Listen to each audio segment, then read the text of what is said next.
Hello students, welcome back to my YouTube channel the chemistry world. जैसा कि हम series पढ़ते जा रहे हैं क्लास 11th के चैप्टर फर्स्ट, जिसका नाम है some basic concepts of chemistry.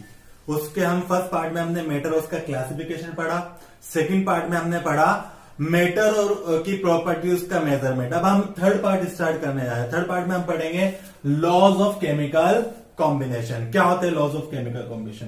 जब कोई भी एलिमेंट कंबाइन होके कंपाउंड बनाता है तो उस दौरान कुछ लॉज फॉलो होते हैं, उन लॉज को बोलते हैं लॉज ऑफ केमिकल कॉम्बिनेशन। हम इनको वन बाय वन पढ़ते हैं। सबसे पहला लॉ है लॉ ऑफ कंजर्वेशन ऑफ मास। ये लॉ दिया गया था एंटोनी लेवोजियर नाम के साइंटिस्ट ने 1789 में। अकॉर्डिंग टू दिस लॉ कि मास को ना तो क्रिएट कर सकते ना डिस्ट्रॉय कर सकते हैं।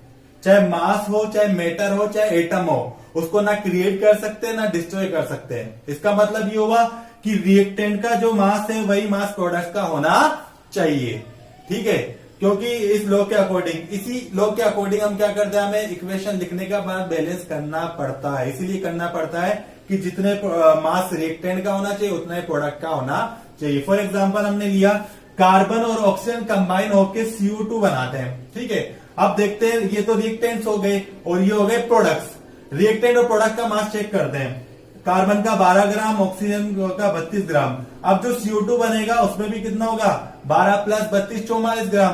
तो लेफ्ट हैंड साइड भी 44 ग्राम, राइट हैंड साइड भी 44 ग्राम। यानी जितना वेट रिएक्टेंट्स का है उतना ही प्रोडक्ट का। तो जब भी कोई भी केमिकल कॉम्बिनेशन होगा ये लॉ जरूर फॉलो होगा। एक और एग्जांपल लेते हैं, हाइड्रोजन और ऑक्सीजन मिलकर H2O बनाते हैं। ठीक है, फिर इसको चेक करते हैं कि ये बैलेंस है या नहीं है। और बैलेंस होना क्यों जरूरी है? According to this law.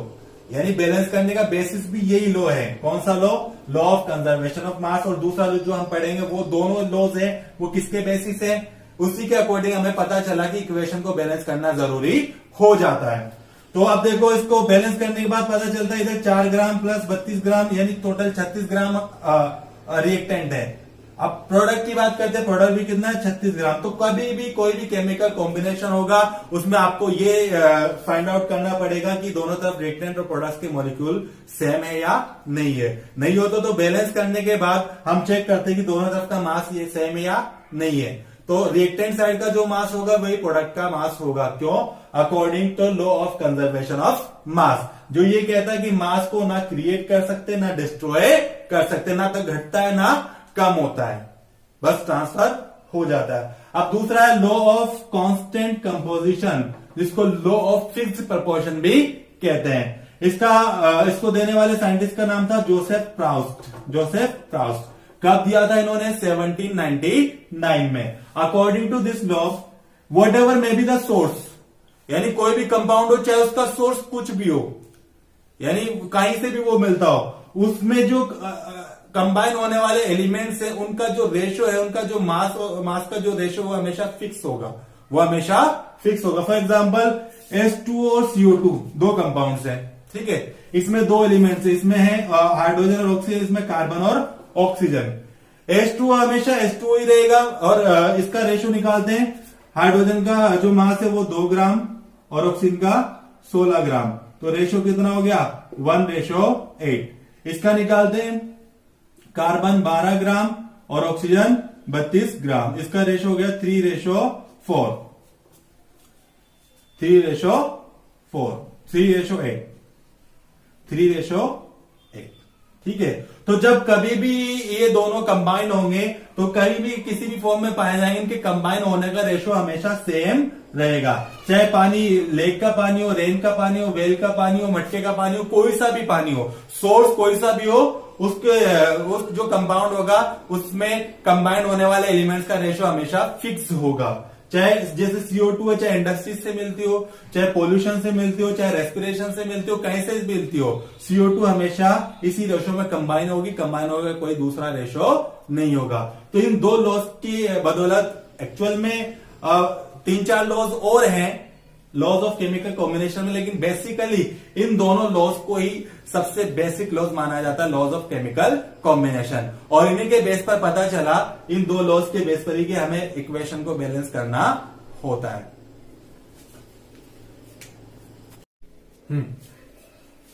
अब हम दो लॉज पढ़ चुके हैं, law of conservation of mass and law of constant proportion. ठीक है, अब पढ़ते हैं तीसरा law, law of multiple proportion. This law was proposed by Dalton in 1803। Dalton ने एटॉमिक थ्योरी भी दी थी सबसे पहले। तो अकॉर्डिंग इस लॉ का स्टेटमेंट क्या है? इस लॉ के अकॉर्डिंग जब दो एलिमेंट्स कंबाइन होते हैं, एक से ज्यादा एलिमेंट बनाते हैं, यानी दो एलिमेंट्स कंबाइन होके एक से ज्यादा एलिमेंट्स बनाते हैं, तो अगर एक एलिमेंट को फिक्स मान लिया जाए, एक एलिमेंट के मास को फिक्स मान लिया जाए, तो जो अगला जो एलिमेंट होगा जिसका मास वेरिएबल है, एक एलिमेंट का मास कांस्टेंट हो गया और दूसरे का हो गया वेरिएबल, तो वो जो वेरिएबल एलिमेंट है उसके जो मास का रेशो होगा वो क्या होगा? सिंपल रेशो होगा। ठीक है, देखो हाइड्रोजन को हमने फिक्स मान लिया, इधर भी हाइड्रोजन के 2 ग्राम, इधर भी हाइड्रोजन के 2 ग्राम। इधर हाइड्रोजन के 2 ग्राम कितने? 16 ग्राम ऑक्सीजन के साथ, और इधर के हाइड्रोजन के 2 ग्राम कितने? 32 ग्राम ऑक्सीजन के साथ कंबाइन हो रहे हैं। तो फिक्स मास किसका? हाइड्रोजन का 2 इंटू 18, 2 इंटू 16, इधर तो हो गया 16, और इधर क्या हो गया? 2:32। अब इसका रेशो हो गया 1:8, और इसका रेशो क्या हो गया? 1:16। अब ऑक्सीजन का आपस में रेशो निकालते हैं। ऑक्सीजन का जो रेशो होगा वो 8:16, मतलब कितना रेशो होगा? 1:2, जो कि कौन सा रेशो है? Simple ratio. दोबारा समझना इसको कि according to law of multiple proportion, जब दो एलिमेंट्स कंबाइन होके एक से ज्यादा एलिमेंट्स बनाते हैं, तो अगर उस दौरान अगर एक एलिमेंट के मास को कांस्टेंट रखा जाए, तो दूसरे एलिमेंट का जो मास होगा उसके साथ कंबाइन होने वाला उस एलिमेंट के मास का जो रेशो होगा वो सिंपल रेशो होगा। हमने एग्जांपल से समझा, जैसे हाइड्रोजन ऑक्सीजन के साथ कंबाइन होकर वाटर भी बनाता है और हाइड्रोजन पेरोक्साइड भी बनाता है। वाटर के साथ का रेशो होता है 2:16 और हाइड्रोजन के साथ 2:32। ठीक है, अब कांस्टेंट हमने किसको माना? कांस्टेंट माना हमने हाइड्रोजन को। किसको माना? हाइड्रोजन को। अब हाइड्रोजन किसके साथ? ऑक्सीजन के साथ कंबाइन हो रहा है। वेरिएबल मास किसका है? ऑक्सीजन का। तो ऑक्सीजन के मास का रेशो निकालते हैं हाइड्रोजन के साथ, एक बार 8 और एक बार 16। इन दोनों का जो रेशो निकालते हैं कितना आता है? सिंपल रेशो आता है, कभी भी होल नंबर में नहीं आता। और ये लॉ कहलाता है लॉ ऑफ मल्टीपल प्रोपोर्शन। एक एग्जांपल और लेते हैं हम यहां पर।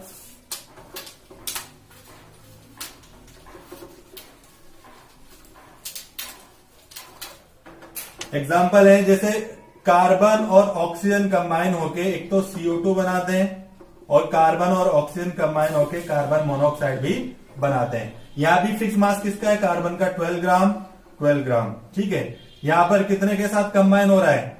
कितने के साथ कंबाइन हो रहा है? पूरे के साथ 32 ग्राम के साथ। और यहां पर कितने के साथ कंबाइन हो रहा है? कितने के साथ?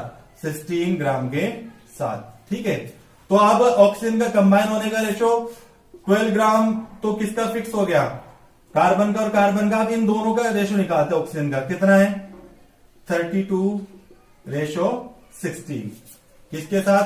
कार्बन मोनोऑक्साइड के साथ और कार्बन डाइऑक्साइड के साथ। तो ये रेशो भी क्या आएगा? Simple ratio, 2:1। हमेशा क्या होगा? सिंपल रेशो होगा। ये रूल क्या कहलाता है? Law of multiple proportion. अब दूसरा पढ़ते हैं, law of reciprocal proportion. This law was given by Richter in 1792। इस लॉ के अनुसार, अब इसमें तो क्या हुआ? दो एलिमेंट्स कंबाइन होके एक से ज्यादा क्या बनाते हैं? कंपाउंड। अब इस लॉ में क्या है? दो डिफरेंट एलिमेंट्स अलग अलग कंबाइन होते हैं, एक साथ नहीं होते। दो डिफरेंट अलग अलग कंबाइन होते हैं एक एलिमेंट के फिक्स मास के साथ। दो एलिमेंट्स अलग अलग कंबाइन होते हैं थर्ड एलिमेंट के फिक्स मास के साथ।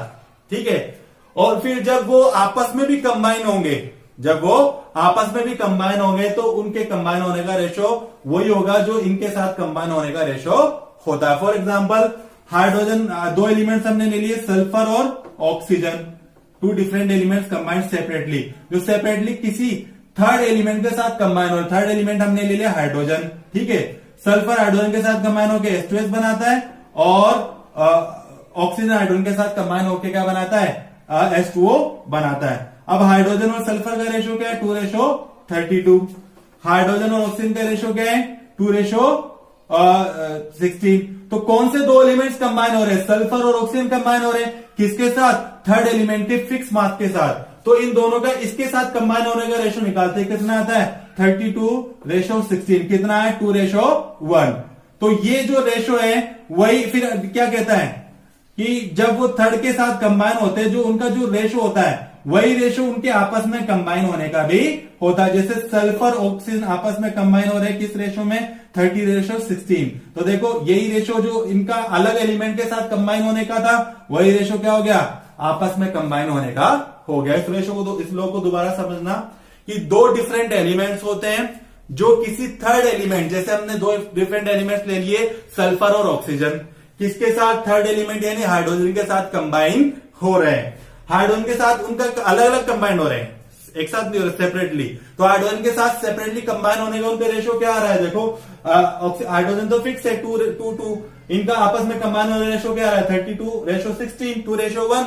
वही सल्फर और ऑक्सीजन जो दो एलिमेंट्स है, जब वो अलग अलग कंबाइन हो रहे हैं तो उसी रेशो में 3 अलग एलिमेंट के साथ हो रहे हैं, जो उनके आपस में कंबाइन होने का रेशो है। क्या रेशो है सल्फर और ऑक्सीजन का, 2:1।